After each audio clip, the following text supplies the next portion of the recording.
بس خدا اور اس کی محبت۔ جب تم اپنے گناہوں کے بوجھ سے گھائل ہو جاؤ تو عرش پر لکھی ہوئی اس تحریر کو یاد کر لو اور پلٹاؤ کہ میری رحمت میرے غضب پر حاوی ہے۔ اللہ کو اپنے بندے سے یہ سننا پسند ہے کہ غلطی ہو گئی، معاف کر دے مولا۔ جانا جب مٹی میں ہے تو پھر حسرتوں کے پہاڑ کیسے؟ تعجب ہے کہ اللہ اتنی ساری مخلوق میں سے مجھے نہیں بھولتا، اور میرا تو ایک ہی اللہ ہے، میں اسے بھول جاتا ہوں۔ وہ نیکی بڑی معتبر ہے جس کا رب کے سوا کوئی گواہ نہ ہو۔ رب تو رہتا ہے 400 حاضر، میں ہی غائب کہیں پہ رہتا ہوں۔ محبت میں سود جائز ہے، جو تمہیں تھوڑی محبت دے تم اسے دوگنی محبت دو۔ دنیا میں جھکنے کی بس ایک ہی جگہ ہے، اور وہ ہے اللہ کے سامنے۔ جس کا رابطہ صرف خدا سے ہو وہ ناکام نہیں ہوتا، ناکام وہ ہوتا ہے جس کی امیدیں دنیا سے وابستہ ہوں۔ حرم رکھا ہوا ہے میرے رب نے، ورنہ کوئی خوبی نہیں مجھ میں۔ زیادہ علم سیکھنے سے بہتر ہے تھوڑا ادب سیکھ لیا جائے۔ دنیا آسائش نہیں آزمائش کی جگہ ہے۔ مجھے یہ خوف دے مالک کہ مجھے پر ہے نظر تیری، بس اتنا ہی نہیں کافی کہ سجدہ کر لیا میں نے۔ جب اللہ کسی بندے کو پسند کرتا ہے تو اس پر خوب آزمائش ڈالتا ہے۔ اللہ کے نبی صلی اللہ علیہ وسلم نے فرمایا، 3 قسم کے آدمی جنت میں داخل نہ ہوگے، ایک دھوکہ دینے والا، دوسرا بخیل، اور تیسرا احسان جتانے والا۔ جب کوئی قوم ظالم کو ظلم کرتا دیکھے اور اس کے ہاتھ نہ پکڑے تو ان قریب اللہ تعالیٰ اس قوم پر عذاب نازل کرے گا۔ میں بے وقوفوں کی حکومت سے اللہ کی پناہ مانگتا ہوں۔ تندرستی کی حالت میں آدمی کا 1 درہم صدقہ کرنا موت کے وقت 100 درہم صدقہ کرنے سے افضل ہے۔ جو شخص دوسرے مسلمان کو کافر کہے تو ان دونوں میں سے ایک ضرور کافر ہو جاتا ہے۔ جب تم تعریف میں مبالغہ کرنے والوں کو دیکھو تو ان کے منہ میں خاک ڈال دو، یعنی ان کی خوشامد کو قبول نہ کرو۔ وہ شخص ہمارے گروہ سے نہیں جو چھوٹوں پر رحم نہ کرے اور بزرگوں کا ادب نہ کرے۔ اللہ تعالیٰ اس شخص پر رحم فرماتا ہے جو خریدنے، بیچنے اور تقاضا کرنے میں نرمی اختیار کرے۔ جس شخص کو یہ بات اچھی لگے کہ قیامت کے دن اللہ تعالیٰ اسے تکلیف سے نجات دے تو اسے چاہیے کہ تنگ دست قرض دار کو مہلت دے یا سارا قرض معاف کر دے۔ جو غرور کی وجہ سے اپنے کپڑے کو دراز رکھے گا، قیامت کے دن خدا تعالیٰ اس پر رحمت کی نظر نہیں ڈالے گا۔ ہر امت کے لیے ایک فتنہ ہے، اور میری امت کا فتنہ مال ہے۔ دولت مندوں کے پاس کم جایا کرو، ورنہ خدا کے احسانات کی قدر جاتی رہے گی۔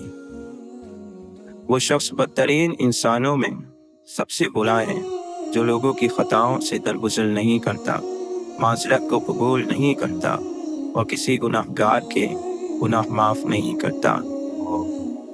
جو شخص اس امت میں تفرقہ پیدا کرنا چاہے گا، اس وقت جب کہ تمام قوم متفق ہو چکی ہو، اس کی تلوار سے خبر لو، چاہے وہ کوئی ہو۔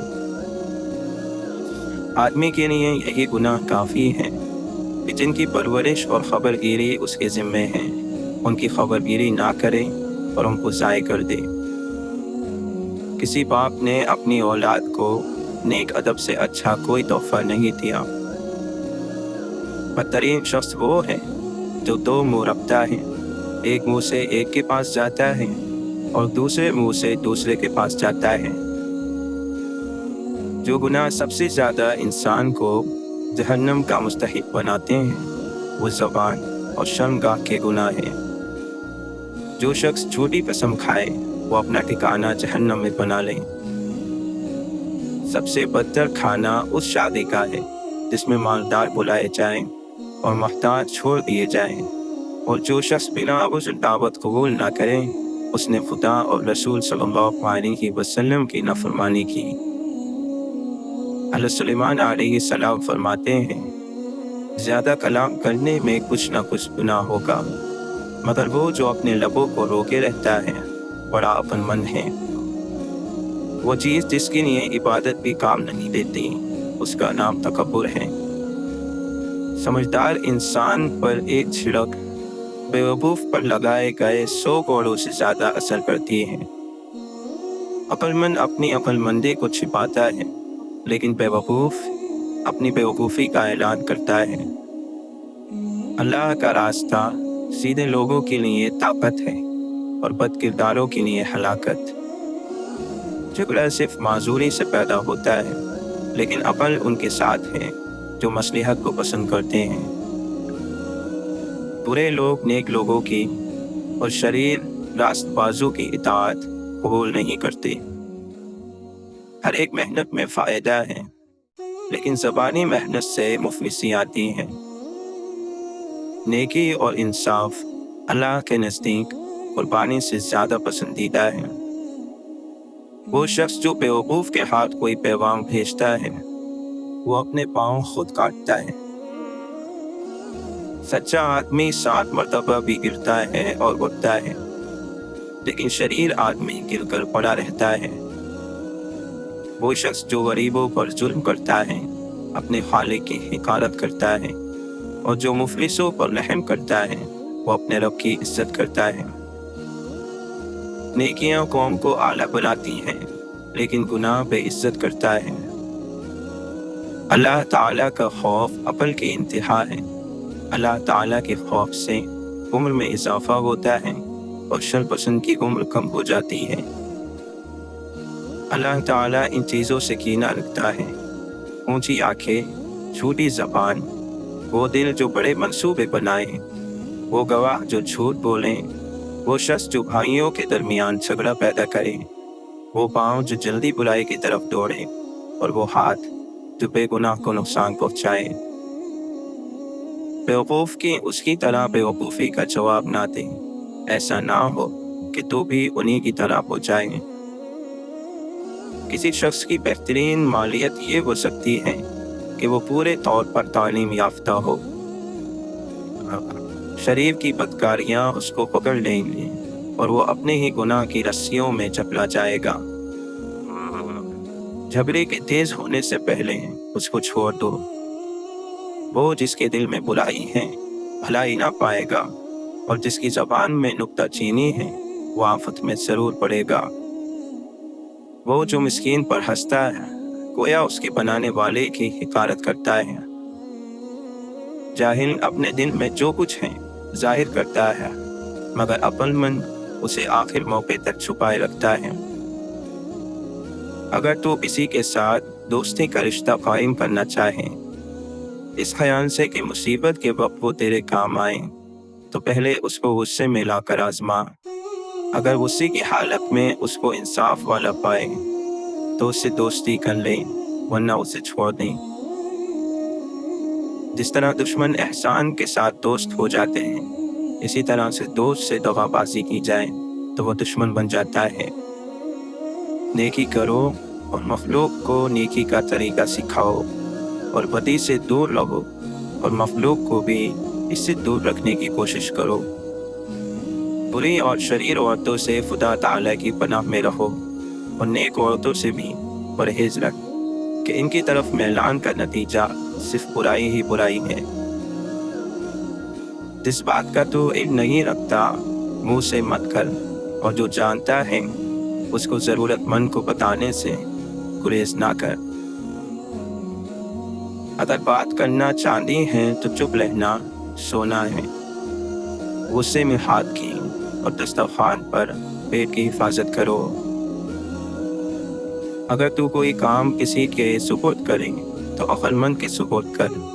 اگر عقل مند میسر نہ ہو تو خود کر لے، ورنہ اس کام کو چھوڑ دے۔ لوہے کی کلہاڑی لکڑی کے جنگن سے ایک چھلکا تک نہیں اتار سکتی جب تک خود اس کے ساتھ لکڑی کا دستہ شامل نہ ہو۔